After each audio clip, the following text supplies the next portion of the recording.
Dan sebetulnya kalau kita bicara secara umum, kita semua sebetulnya bicara masalah umum sekalipun itu harus menjadi pertimbangan dua ini ya. Masalah apapun, dua ini harus menjadi pertimbangan antum semua. Baik antum sebagai kepala rumah tangga, ya kan? Ini juga harus menjadi pertimbangan. Menyelesaikan masalah rumah tangga, umpama ya kan? Pertimbangannya ada dua, syar'i sama waqi'. Menyelesaikan permasalahan anak, menyelesaikan permasalahan antar sesama ikhwan dan sebagainya, pertimbangannya dua, syar'i sama waqi'. Jadi harus dibiasakan membahas syar'inya seperti apa, dibiasakan mencoba mencari waqi'-nya seperti apa. Mencari waqi' yang saya maksud itu mencari kondisi realnya seperti apa, dan itu melalui proses tabayun dan tasabut. Tabayun, tasabut. Kalau kita terjemahkan itu cek dan recheck. Cek saja nggak cukup, tabayun saja nggak cukup. Tabayun saja itu bahaya, nggak cukup. Ya, antum masih ingat kejadian pembunuhan Utsman bin Affan? Ya, pembunuhan Utsman bin Affan itu dilakukan oleh tiga wilayah lah bahasanya itu ya, tiga wilayah kekuasaan Utsman pada waktu itu. Irak, Basra, Kufah, ya. Mereka memberontak untuk kemudian menggulingkan Utsman bin Affan. Dengan alasan apa? Satu, Utsman bin Affan tidak ikut dalam perang Badar. Kedua, Utsman bin Affan lari dari perang Uhud. Ketiga, Utsman bin Affan tidak ikut dalam Bai'atul Ridwan. Ya. Tiga ini. Dengan alasan tiga ini, mereka kemudian mengambil pendapat kesimpulan bahwasanya Utsman tidak layak jadi khalifah. Tidak layak jadi khalifah. Maka kemudian mereka mencoba untuk tabayun. Ya. Mereka untuk mencoba tabayun. Orang yang dari Mesir tabayun ke Madinah, Basra tabayun ke Madinah, Kufah pun tabayun ke Madinah. Ketemu dengan Ibnu Umar. Hai Ibnu Umar, saya tanya sama antum, benarkah Utsman bin Affan tidak ikut perang Uhud? Benar. Lari dari perang Uhud? Benar. Benarkah Utsman bin Affan tidak ikut dalam perang Badar? Benar. Benarkah Utsman tidak ikut Bai'atul Ridwan? Benar. Oh, benar semuanya? Benar. Kalau gitu saya pulang. Kalau gitu saya pulang. Sampai kemudian di negeri mereka masing-masing, wahai kaum muslimin, saya sudah tabayun kepada Ibnu Umar. Dan saya sudah tanyakan kepada Ibnu Umar, dan jelas beliau orang yang paling tahu kondisi Utsman bin Affan. Saya sudah tabayun bahwasanya Utsman tidak ikut perang Badar, beliau mengatakan benar. Utsman lari dari perang Uhud, beliau mengatakan benar. Utsman tidak ikut Bai'atul Ridwan, beliau mengatakan benar. Jadi Utsman tidak layak jadi khalifah. Kita harus gulingkan dia. Paham? Ini tabayun. Tapi dia nggak tanya, kenapa Utsman tidak ikut perang Badar?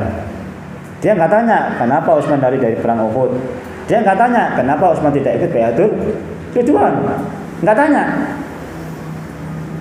Pertanyaan inilah yang disebut dengan tasabut.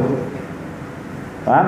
Pertanyaan yang inilah yang disebut dengan recheck tadi itu. Untuk mengetahui yang sebenarnya, tanya. Kalau dia tanya, dia akan dapat pertanyaan dia akan dapat jawaban yang tidak akan mungkin mereka akan membuat seperti itu. Kenapa Utsman tidak ikut perang Badar? Rasulullah Shallallahu Alaihi Wasallam sendiri yang bilang, kamu rawat istrimu Ruqayyah yang sedang sakit keras, ya. Dan ketika kaum muslimin pulang dari perang Badar, Utsman dapat ghanimah sebagaimana orang yang ikut dalam perang Badar. Selesai. Ada masalah? Nggak ada masalah. Terus pertanyaan kedua, kenapa lari dari perang Uhud? Ketika terdengar kabar bahwasanya Rasulullah terbunuh, ya, Mus'ab bin Umair kisahnya itu kan, memakai baju besi mirip dengan Rasulullah SAW, terbunuh. Orang-orang kafir melihat itu Rasulullah, mereka teriak, saya sudah membunuh Muhammad, saya sudah membunuh Muhammad. Hal itu mempengaruhi psikologis kaum muslimin.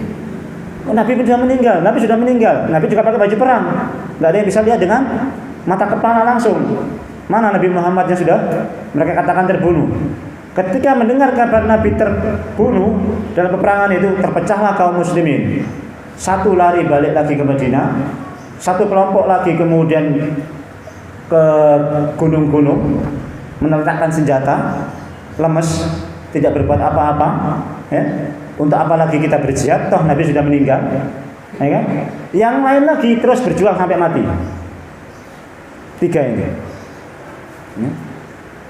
Nah, yang balik lagi ke Madinah sudah disebutkan oleh Allah Subhanahu wa taala dalam surat Al-Imran, ya kan? Orang yang keluar yaumal taqal jam'ani innama istajallahum asyaitanu bi ba'di ma kasabu wa laqad afallahu anhum wallahu ghafurun halim. Orang-orang yang lari dari perang Uhud, ya, itu disebabkan karena sebagian apa yang mereka lakukan, dan Allah Subhanahu wa taala sudah memaafkan mereka. Allah Subhanahu wa taala sudah memberikan ampun kepada mereka. Selesai masalahnya kan? Selesai. Toh bukan hanya Utsman saja yang keluar dari perang Uhud. Banyak. Dan semua sudah dimaafkan oleh Allah Subhanahu wa taala. Langsung Allah Subhanahu wa taala yang memberikan ampun. Lebih mulia mana? Orang bersalah langsung dimuliakan dengan Allah Subhanahu wa taala, langsung dimaafkan oleh Allah Subhanahu wa taala. Mulia. Kita sendiri salah belum tentu dimaafkan oleh Allah Subhanahu wa taala. Dosa kita pun belum tentu dimaafkan oleh Allah Subhanahu wa taala. Enggak tahu kita. Sementara Utsman sudah langsung dikatakan oleh Allah Subhanahu wa taala dosanya diampuni, selesai. Jadi enggak patut kita kemudian terus-menerus menyalahkan Utsman bin Affan. Selesai. Yang ketiga, itu terjadi pada peristiwa Bai'atul Aqabah, ya kan? Utsman tidak ikut baiat, tapi Utsman karena memang tertahan di Mekah karena sebagai delegasinya Nabi SAW berunding dengan orang-orang kafir Mekah, dan Nabi sudah meletakkan tangan beliau yang tangan kiri, ini tangannya Utsman, ya. Ini tangannya Utsman ditempelkan sama tangan Nabi SAW, sudah jelas berbaiat. Meskipun orangnya tidak ada. Selesai masalah ini, selesai. Itu yang namanya tasabur. Paham? Nah, ini hati-hati. Ini wakil itu begitu.